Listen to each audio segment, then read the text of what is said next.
paktën sipas dëshmive të dy personave të vënë në akuzë për plagosje të rëndë me dashje, gjithçka ka ardhur për shkak të sjelljeve që ai kishte ndaj shakave që persona të tjerë bënin në drejtim të tij. Po çfarë shakaja ai s'ka dëgjuar as derisa s'dëgjonte. Nga informacionet që unë kam, 44 vjeçari shpeshherë ishin në qendër të sulmeve bullizuese, nëse mund të themi, nga individ të cilët mundoheshin të vinin në dukje, të vinë në dukje mangësitë që ai kishte sa i takon shëndetit në të dëgjuar dhe të folur. Dhe në momentin që e kanë goditur, të paktën sipas tyre është justifikuar me një moment që ata kanë hedhur shaka dhe kanë bërë veprime në drejtim të 44 vjeçarit dhe nga ana e tij është bërë një veprim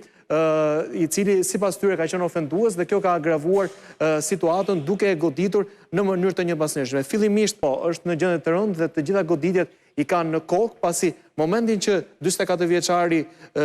bie në tokë, nëse mund ta vijojmë videon, këtij sulmi fizik i bashkohet edhe 17 vjeçari Enea Korreshi, i cili përveç grushteve që